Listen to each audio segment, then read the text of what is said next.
नमस्कार. मी चिंतामणी सहस्रबुद्धे. रागरंग.com या यूट्यूब वाहिनीवर आपलं सहर्ष स्वागत आहे. मिरज पंचायत समितीच्या सभापती आणि उपसभापती पदाच्या निवडणुकीत भारतीय जनता पक्ष प्रणित महायुतीनं पुन्हा एकदा बाजी मारली आहे. त्यांनी पुन्हा एकदा याची सत्ता, पंचायत समितीची सत्ता आपल्या ताब्यात घेतलेली आहे. यापूर्वीच्या निवडणुकीमध्ये भारतीय जनता पक्षाच्या एका सदस्याचं अपहरण झाल्याची आणि त्याला निवडणुकीपासून बाजूला ठेवल्याची तक्रार केली गेली होती आणि त्याचा परिणाम म्हणून त्यावेळची ती निवडणूकच रद्द झाली आणि महाविकास आघाडीनं जो झेंडा फडकवलेला होता मिरज पंचायत समितीवर तो तो बाजूला करण्यात आला आणि आता पुन्हा एकदा महायुतीचा झेंडा मिरज पंचायत समितीवरती फडकलेला आहे.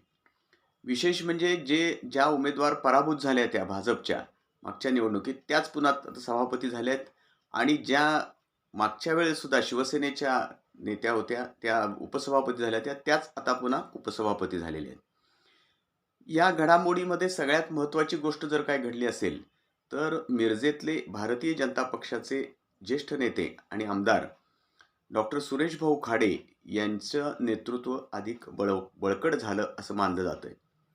त्यांना यापूर्वीच्या निवडणुकीमध्ये महाविकास आघाडीनं सभापतीपद आणि उपसभापतीपद मिळवून त्यांना मोठा धक्का दिला होता आणि विशेषतः शिवसेनेमध्ये म्हणजे शिंदेंच्या शिवसेनेमध्ये तिथं फूट पडली ती.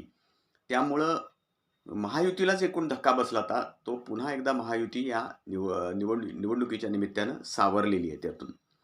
परंतु त्याचबरोबर आणखी एक गोष्ट घडली आहे की सुरेश भाऊ खाडे म्हणजे आमदार सुरेश भाऊ खाडे यांचे एकेकाळचे सहकारी असलेले परंतु आता त्यांचे अगदी कट्टर प्रतिस्पर्धी मानले जात असलेले प्राध्यापक मोहन वनखंडे यांनी गेल्या महाविकास आघाडीच्या सभापती आणि उपसभापतीपदी निवड करण्यामध्ये मोठी भूमिका बजावली होती. परंतु यावेळेला मात्र त्यांना माघार घ्यावी लागली, महायुतीच्या पुढं माघार घ्यावी लागली आणि त्यामुळं हा एक प्रकारे प्राध्यापक वनखंडे यांच्या जी वाटचाल चालली ती त्यांची मिरज मतदारसंघाच्या दृष्टीनं, मिरज विधानसभा मतदारसंघाच्या दृष्टीनं त्याला मोठा धक्का समजला जातो. त्या आणखी काही एक घटना घडल्या. ही सगळी जी प्रक्रिया होती मिरज पंचायत समितीच्या निवडणुकीत पुन्हा एकदा महायुतीची सत्ता यावी ह्यासाठी ज्यांनी पुढाकार घेतला त्यामध्ये प्रामुख्यानं माजी खासदार संजय काका पाटील, तसंच राष्ट्रवादी काँग्रेस म्हणजे अजितदादांच्या राष्ट्रवादी काँग्रेसचे जिल्हाध्यक्ष निशिकांतदादा पाटील आणि शिवसेनेचे माजी जिल्हा प्रमुख बजरंग पाटील यांचा मोठा पुढाकार होता. त्यामुळं ह्या भारतीय जनता पक्षात आता हे तिघही नेते भारतीय जनता पक्षात नाही आहेत. मात्र हे भारतीय जनता पक्षाबद्दल आपुलकीन आस्था बाळगणारे नेते आहेत आणि त्यामुळं भारतीय जनता पक्षाच्या दृष्टीनं ही एक फार मोठी सकारात्मक गोष्ट घडली की त्यांच्याबद्दल सकारात्मक भूमिका असलेल्या गटाला या पंचायत समितीच्या निवडणुकीमध्ये पुढाकार घेता आला आणि त्यामुळं भारतीय जनता पक्षाला सुद्धा आणि शिवसेनेला शिंदेंच्या विजय मिळाला. या निमित्तानं आता सगळ्याच राजकारणाचा थोडा फेरविचार होईल. कदाचित असं वाटतंय की आता ह्या मिरज पंचायत समितीच्या अनुभवावरनं भारतीय जनता पक्ष आणि महायुती हे दोघं मिळून पुन्हा एकदा जिल्हा परिषदेच्या सगळ्या राजकारणाकडे लक्ष देतील अशी सुद्धा चिन्ह दिसतात.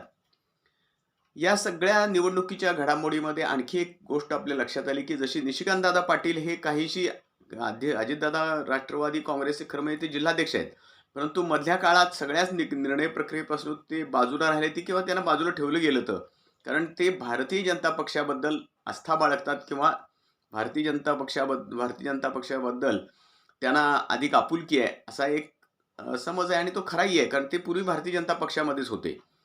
तसंच बजरंग पाटील यांच्या बाबतीतही आहे, पण ह्या दोन्ही नेत्यांना या निमित्तानं चांगली संधी मिळाली. खरं म्हणलं तर बजरंग पाटील यांना शिवसेनेची इथं या भागामध्ये मिरज तालुक्यामध्येच नव्हे तर एकूणच सगळ्या सांगली जिल्ह्यात मिरज शिवसेना वाढवण्याचा मोठा अनुभव आहे. त्यांच्याकडे तसं पाहायला गेलं तर नेतृत्वाचं दुर्लक्ष झालेलं आहे. आता या निमित्तानं ते पुन्हा एकदा प्रकाशात आलेले आहेत. सगळ्यात महत्त्वाची गोष्ट घडली ती संजय काका पाटील यांची. आपल्याला माहिती आहे की संजय काका पाटील हे भारतीय जनता पक्षाचे खासदार होते. 2 वेळा ते पक्षाच्या तिकिटावरती सांगलीतनं निवडून आलेले होते लोकसभेला. परंतु त्यानंतर विधानसभेच्या निवडणुकीच्या ते अजितदादांच्या राष्ट्रवादी काँग्रेसमध्ये गेले, तिथनं त्यांनी निवडणूक लढवली. मग त्यानंतर त्यांचं भारतीय जनता पक्षाबरोबर काही फारसं सख्य जमलेलं नव्हतं. त्यातनं त्यांनी मग तासगाव नगरपालिकेची निवडणूक ही एक स्वतंत्र आघाडी करून लढवली. तासगाव पंचायत समिती आणि जिल्हा परिषदेच्या निवडणुका मात्र त्यांनी अजितदादांच्या राष्ट्रवादी काँग्रेसचे नेते म्हणूनच लढवल्या. मिरज तासगाव पंचायत समितीची सत्ता त्यांच्या ताब्यात आली पूर्णपणे. तासगाव नगरपालिकेची सत्ता त्यांच्या ताब्यात आली आणि जिल्हा परिषदेमध्येही चांगलं त्यांना यश मिळालं. तेव्हापासून असं सांगितलं जाते, की संजय काका पाटील हे भारतीय जनता पक्षात पुन्हा प्रवेश करायच्या तयारीत आहेत किंवा खटपट करत आहेत.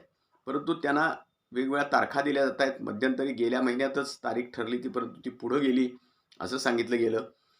आता मात्र ह्या घडामोडीमुळं मिरज पंचायत समितीच्या संजय काकांना पक्षामध्ये भारतीय जनता पक्षाला जर ते इच्छुक असतील पक्षामध्ये जायला, तर त्यांना प्रवेश द्यावाच लागेल.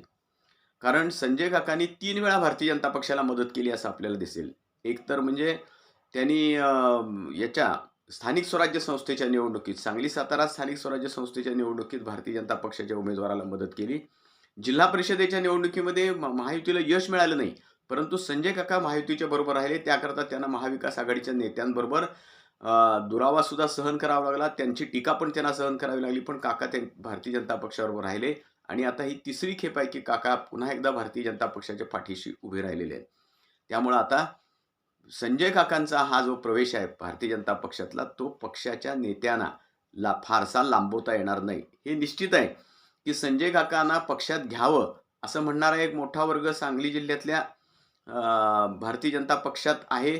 त्याचबरोबर त्यांना पक्षात घेऊ नये असं म्हणणारा सुद्धा एक वर्ग पक्षामध्ये आहे. परंतु आता मात्र आमदार सुरेशभाऊ खाडे हे आता संजय काकांच्या पक्षप्रवेशासाठी अनुकूल ठरतील असं दिसतंय. बाकीचेही काही नेते अनुकूल ठरतील आणि काकांचा कदाचित लवकरच पक्षप्रवेश होण्याची शक्यता आता नाकारता येत नाही. या पक्षप्रवेशाच्या नंतर काकांची प्रतिक्रिया जी होती ती फार मोठी बोलकी होती. ते असं म्हणले, की महायुतीला म्हणजेच भारतीय जनता पक्ष प्रणित महायुतीला घोड्यावर जसं कोणाला तरी बसवता येतं, तसं घोड्यावरनं उतरवता सुद्धा येतं. एक प्रकारे त्यांनी हा महाविकास आघाडीच्या नेत्यांना मोठा इशारा दिलेला आहे. त्यांच्याच पक्षातले म्हणजे महायुतीतल्या घटक पक्षामध्ये जे लोक महाविकास आघाडीबरोबर नेहमी हातमिळवणी करतात, त्यांनाही एक प्रकारे काकांनी इशारा दिलेला आहे. आणि पुढच्या सगळ्या आगामी निवडणुका, जिल्हा मध्यवर्ती बँक असेल, ग्रामपंचायतीच्या निवडणुका असतील, या सगळ्या दृष्टीनं काकांची भारतीय जनता पक्षामध्ये सुद्धा येण्याची भारतीय जनता पक्षाला कदाचित गरज असू शकते. महांकाली साखर कारखान्याची निवडणूकही जाहीर झालेली आहे. त्यानिमित्ताने काकांचा तिथं प्रभाव आहे. त्या तालुक्यामध्ये सुद्धा आहे, कवठेमहांकाळ तालुक्यामध्ये. त्यामुळे पाहूया आता नेमकं काय होतंय ते. परंतु लवकरच असे चिन्ह दिसत आहेत, की काका भारतीय जनता पक्षाच्या घोड्यावर स्वार झालेले कदाचित दिसतील असं मानलं जातंय. कळेलच आपल्याला नेमकं काय होतं ते. आमचं हे रागरंग.com ही जी YouTube वाहिनी आहे, ही आपण लाईक करा, शेअर करा आणि सबस्क्राईब करा. धन्यवाद.